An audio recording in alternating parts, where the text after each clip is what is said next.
On now in international news, Burkina Faso's president, Captain Ibrahim Traoré, has reported... Dressed as friendship, we are not against the world. We are for our people. And we welcome any nation that respects us as equals. Economic projections are compelling. Burkina Faso is going to experience over 5,000 new... Burkina Faso just made history. President Ibrahim Traoré has broken ground on what's being called Africa's longest irrigation canal. A bold move that's turning heads across the continent.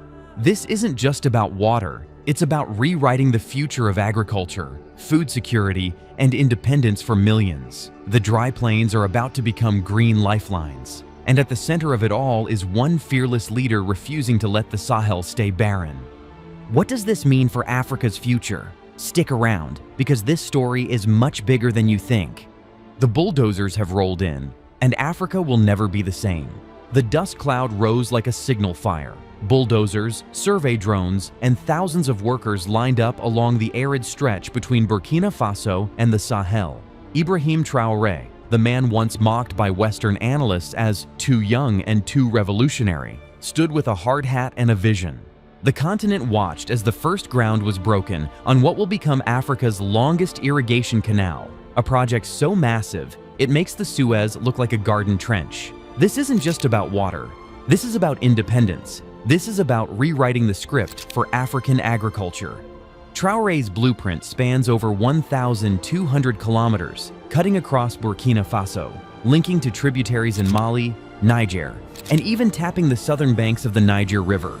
The ambition is terrifying in the best way possible. He's not waiting for foreign aid. He's not taking IMF loans. He's using mineral revenues, crypto reserves, and bilateral trades with non-Western allies to fund the canal outright. The West built railroads to extract our gold, he said during the groundbreaking ceremony. We will build canals to feed our children. What you're seeing now isn't just construction, it's a rebirth. Farms that have been dry for decades will bloom again. Villages that prayed for rain will have a constant flow. And more importantly, a message has been sent. Africa is done begging. With this canal, Traoré isn't just watering crops, he's watering a revolution that's been thirsty for centuries. More than a canal, it's a lifeline for the Sahel. You can't understand the scale of this thing until you stand next to it. Trenches wide as highways, pumping stations the size of stadiums. But what makes this project revolutionary isn't just its engineering, it's its purpose. The Sahel, once vibrant, has suffered from years of desertification, climate neglect, and broken promises. Entire communities abandoned their lands because there simply wasn't enough water to survive. Traoré looked at this disaster and saw an opportunity. His canal won't just carry water, it'll carry hope. Plans show that the canal will supply over 40 million people with access to sustainable irrigation and clean water. And not just for drinking. This will revive rice fields, cotton plantations, and mango groves. Smallholder farmers who used to dig wells with their bare hands are now forming cooperatives, backed by government grants and guaranteed access to the canal. It's genius. Traoré isn't just feeding people, he's creating an economy from the soil up. And while Western media tries to frame him as a populist firebrand, the truth is, he's working smarter than anyone in the room.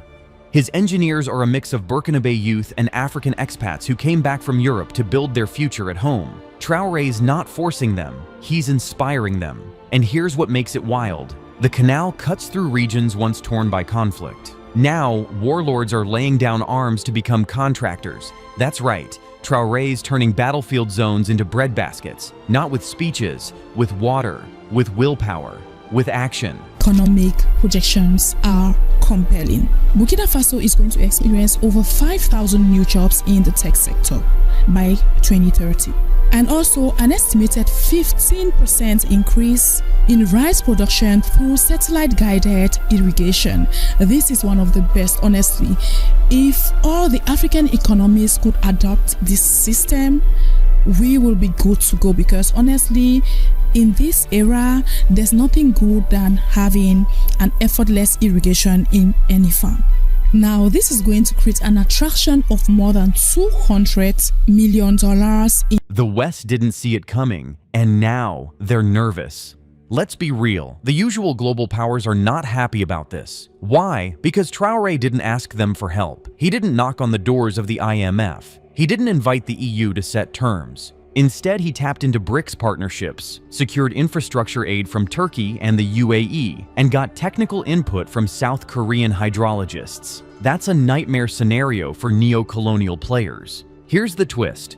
Traoré made it clear this project wasn't anti-West, it was pro-Africa. But the West can't stand when Africa acts like it doesn't need babysitting, and now they're scrambling. Think tanks are suddenly publishing reports questioning the environmental sustainability of the project. News outlets are painting the canal as a geopolitical gamble.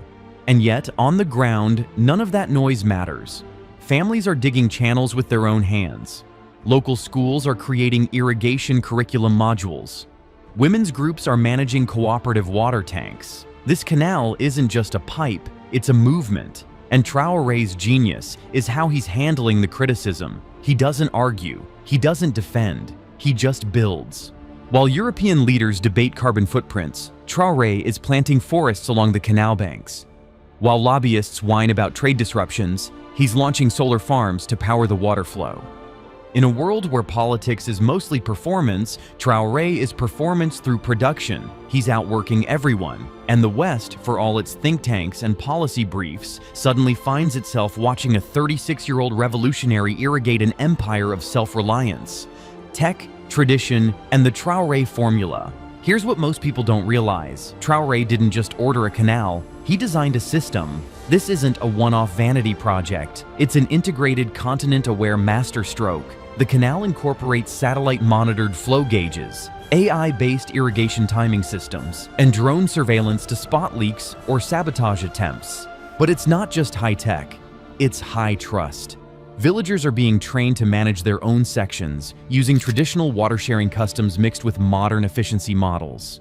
That's the Traoré formula. Blend indigenous knowledge with global innovation. He's got Fulani herders advising engineers on how to divert cattle routes without disrupting nomadic patterns. Mossi elders are consulted before land is touched, ensuring ancestral lands are respected. You know what that does? It eliminates resistance. It invites unity. This project doesn't just bring water, it brings purpose. And while other nations fight over water rights, Traoré is signing water-sharing agreements in advance. With Mali, with Niger, even with Chad. He's making this canal a continental pact, not just a national project. It's diplomacy through infrastructure. Even the funding model is innovative. Instead of centralizing profits, Traoré structured it so each region gets equity in their portion of the canal.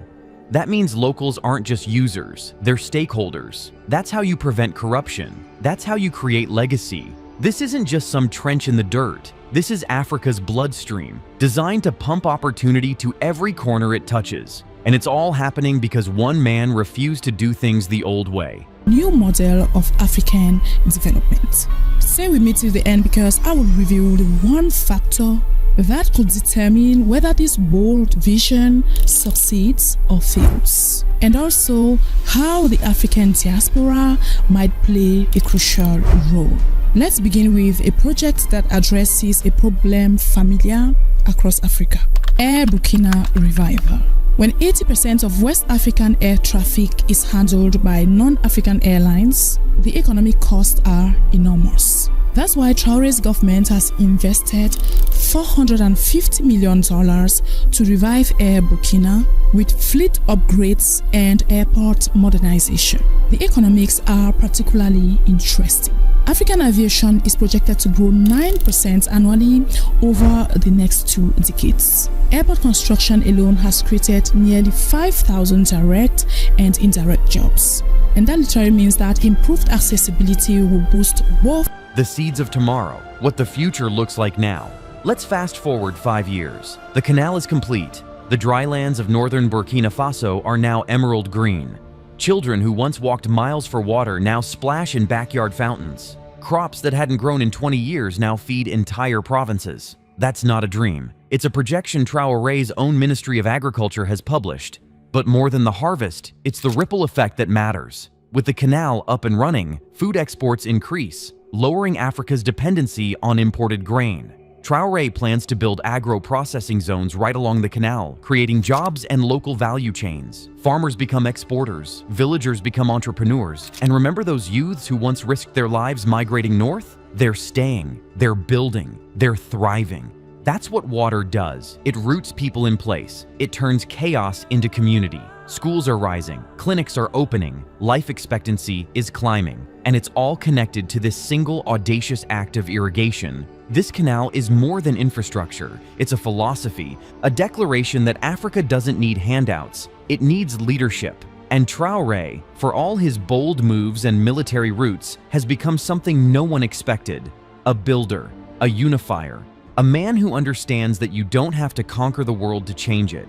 You just have to water your corner of it until it grows. And now, all of Africa is watching, inspired, and asking the most important question of all. If he can do it, why can't we?